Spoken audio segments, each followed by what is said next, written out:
What's cooking, Juventus fans? Welcome back to your old lady's favorite YouTube channel. Today we've got a quick news update that I want to get to you about the Dybala contract situation. Then we're going to dive into the Max Allegri presser, go into previewing the match against Sampdoria, and then finally we've got a preview of the starting 11 for Juventus that'll play tomorrow, I guess morning for me, not for a lot of you guys. If you're on Juve time, it is around noon. Stick with us. We'll fill you in now.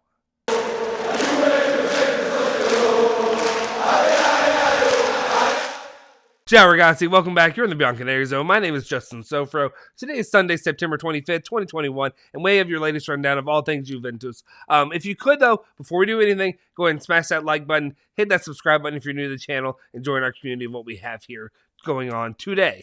Anyway, before we get into it, let me actually just say, before we do the press conference, we have some Dybala updates, so let's go ahead and do those first and get those out of the way.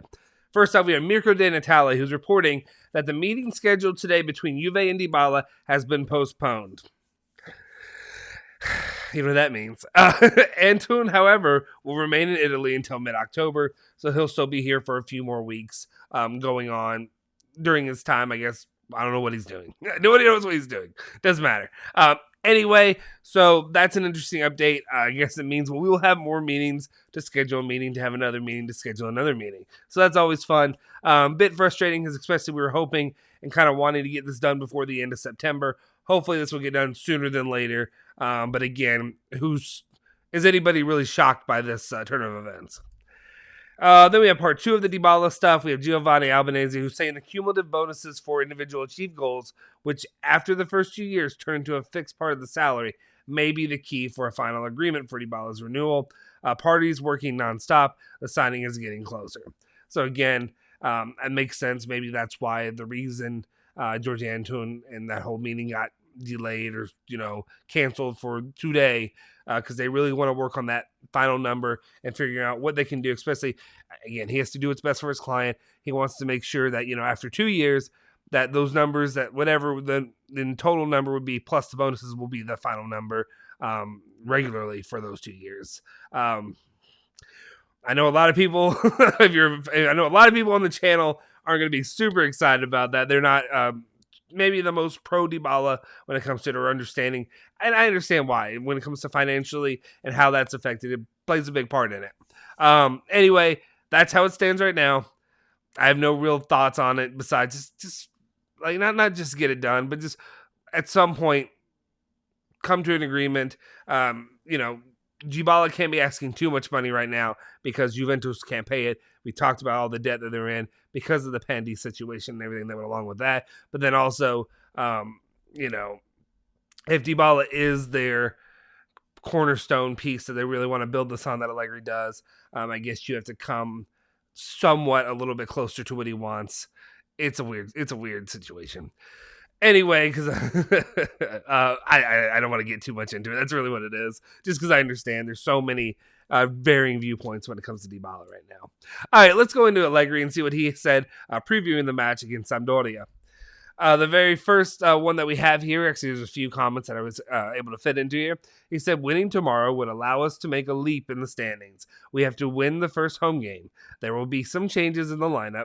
Rabiot won't be with us tomorrow. He suffered a blow to his ankle. So that's some news. I did not realize that he was injured. I thought it was just he was being not relegated, but you know what I mean, moved back for a game. Against Spezia, those who came in did well. I'm happy, and Padin will play tomorrow. So definitely he is confirming the news that Padin will be starting instead of Wojciech Szczesny, which will be interesting just to see how he plays for this game. It could be one of those things where I feel like no matter what you're going to get, it's going to be some kind of overdramatic response to Padin. Either he comes out there and he looks terrible and people will crush him and then, back to Szczesny or whatever have you, or he comes out there and this is what I'm not worried about, but I could see happening, and say this is the first match that like Juventus keeps a clean sheet in 20 matches, and then people overly buy into Padin and say that he needs to be the starting keeper going forward. And again, I know I've been a pretty anti-Szczesny guy overall, but that doesn't mean that I'm pro Padin for the most part. It will be interesting just to see him get his start for the season, or first time starting for the season, and see how he does going forward. We'll just let the cake bake, I guess. All right. And then also, Allegri says, we have to play well and try to win. It's important for the table to get the first 3 points at home. There will be changes. We need to manage our energy. Then we will think about Chelsea. Kia, and then he also said Chiesa can play on both the right and the left. Yeah, he does better on the other, but that's fine. I think, I mean, I get what he's saying. It's a lot of coach speak in that first one. It is important. It is such almost an astonishing feeling that Juventus has not gotten, just because their history at home, especially the season where on this shirt it says, whatever at home, 10 years at home, and Juventus has had a history of playing so well in the Allianz Stadium, yet this season has not been it.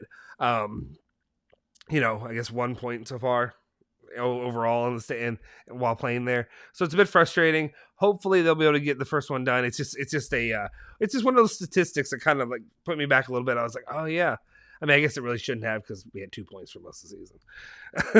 Anyway, and then he was asked about the favorites. He said Inter, Milan, and Napoli. We've lost a lot of points. We have to make our own way without looking at the standings.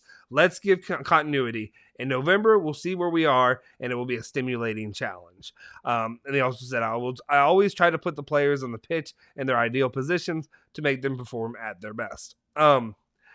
So 2 very different thoughts. But anyway, basically just putting the pressure on Inter, Milan, and Napoli, taking it away from Juve because of the lost points early on, which is fair to do. Napoli, of course, I don't know. I would say Napoli and Inter look like the best 2 teams out there. Milan seems definitely catchable, as long as Juventus should have won that match if they didn't blow it like they did.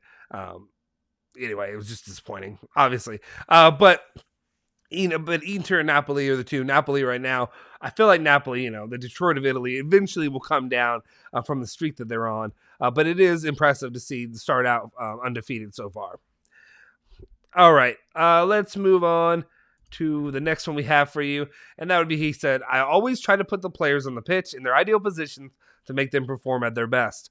Keane, I'll decide tomorrow morning whether he or Morata will play. Some interesting thoughts the way that he said that, because there have been reports out there that Morata and Keane could play together in a lineup, but Max Allegri seems comfortable sticking with the 4-4-2. It is what it is. But Keane, it's interesting, so it just means more and more likely that he really is going to stick with that. Something that we've noticed, I think a lot of us have noticed, is that he just wants to use Keane in a number 9 position, and I guess the same with Morata. So he's only going to choose to use one of those at a time. I guess you won't see them play together right now, at least at this point, in the game tomorrow. So we'll see. Let's move it on. Here we go. And then he said, against Spezia, we took a lot of shots, even though Locatelli wasn't on the pitch. That's true. I think you had like 26 shots to Spezia's total of 10. I think off the top of my head, main thing I remember was the very first 3 shots Spezia had. They scored 2 goals on 3 shots. Anyway, he said, even though Locatelli was on the pitch, we're playing a lot in terms of mental effort, and it's demanding. I also have to make him recover. The same goes for Quadrado and Bendiker. I try to rotate them. And they said Chiellini is fine. Yeah, it's one of those frustrations I think a lot of fans have probably when you're struggling. And I have to be told this plenty of times. Be like, why is Locatelli not playing? Why are you resting Locatelli? Well, he needs to rest. He needs to have time to recover. Unfortunately, because of that, you have to put guys out there like Bendiker or, a Rabiot together or whatever have you. You just have to put the rest of the midfield that's been terrible so far for the last couple of years. That's what you have to put out there, and that's what you have to deal with. Frustrating for me personally. I understand, especially when you have a guy like Locatelli, you want him to play the game in and game out. At least there's guys like Quadrado who I feel like are reliable and are decent players. And then good to hear that Chiellini being fine, especially because he's been sitting out for right now. He goes on to say, are we conceding a lot of goals? I think Juve will manage to reduce the number of goals they concede. In our half of the field, the team is defending in the right way. What's missing to see the real... Okay, sorry. I went way too fast, but yeah. I guess it's just kind of more, what is he going to say? In our half of the field, the team is defending in the right way, but at the same point, we have to get the number down. What else is he going to say? Let more goals come in? We just score more goals? I don't know. What's missing to see the real Juve? A few results, because the results give confidence and self-esteem. True. Yeah. You have to have something to build off on. I think definitely their self-esteem, confidence, whatever you want to call it, took a hit at the beginning of the season when you didn't have, you know, those early results like you were expecting to get. And then it was a struggle to get back to hopefully a winning way. And hopefully we'll see that they reestablish themselves with consecutive wins, hopefully. And they also said our drops were not physical, but technical, giving balls away. Yeah, we've talked about plenty how a lot of the players Juventus has right now are not technically strong. He also said, our job is to do well, improve the players, and bring home results. I came back here to help a club I'm very attached to win again. I like criticism. Our situation is a challenge, and I love challenges. With calm, we'll get here. And that's what you want to hear a coach say. You like to hear a strong, good-natured, good-willed coach who's saying, I'm good with criticism. We've talked about it here on the channel, too, a lot, where people deserve to get criticism. I should get criticism on here if you don't like some of the stuff I'm saying. And all the time, also, when you hear criticism isn't always a negative thing. Criticism can be used to build upon. Criticism usually helps you. People think of criticism and they just think of people trolling them, hating them, degrading them, whatever have you. And that's not what criticism in its essence means. Criticism is not a negative connotation. Criticism usually can work to help you benefit in the future. So that's just what I want to say. But I do like hearing him say that. You like to see him affirm his attachment to Juventus, especially in a time where he's receiving a lot of, complaints. There are a lot of fans that are over here, even on this account, seeing Allegri out every single game. And I'm like, come on, guys. He just came back and he had to deal with, two other systems poorly implemented that he has to work through. And that's not a knock at Sadi or Pirlo, but they only had a year each. So they're not going to be strongly implemented at this point. But then he has to go back and get to what he wants to see, his vision for the future of Juventus, to get back to some winning ways, to the winning ways. And then also, finally, here we have the starting 11 of what we preview, what we will see tomorrow there on the pitch, if you will. We have Parin starting in goal, as we said, Cuadrado, De Ligt, Bonucci, and Sandro. So pretty solid defense, especially with De Ligt and Alex. Okay. It's so weird for me to say Alexandro, but Alexandro's performances the last 3 games have been pretty pretty amazing. Pretty 2017 Alexandro, good to see that back. Would like to see Cuadrado. I'm sure he can move it upfield, and actually, when you have the combination of him and Bonucci together, they can both help to create and move the ball forward for the offense from a defensive position as well. Then you got Bernardeschi. You got Locatelli, you got Bentancur and Chiesa. So you got Bernardeschi and Chiesa on the wings there. We'll see. We'll see if this ends up sticking with what he said. But anyway, that would be interesting. The only one, again, I'm still not high on Bentancur, but he's the best option you have at this point right now. And then we also have Morata and Dybala starting overall.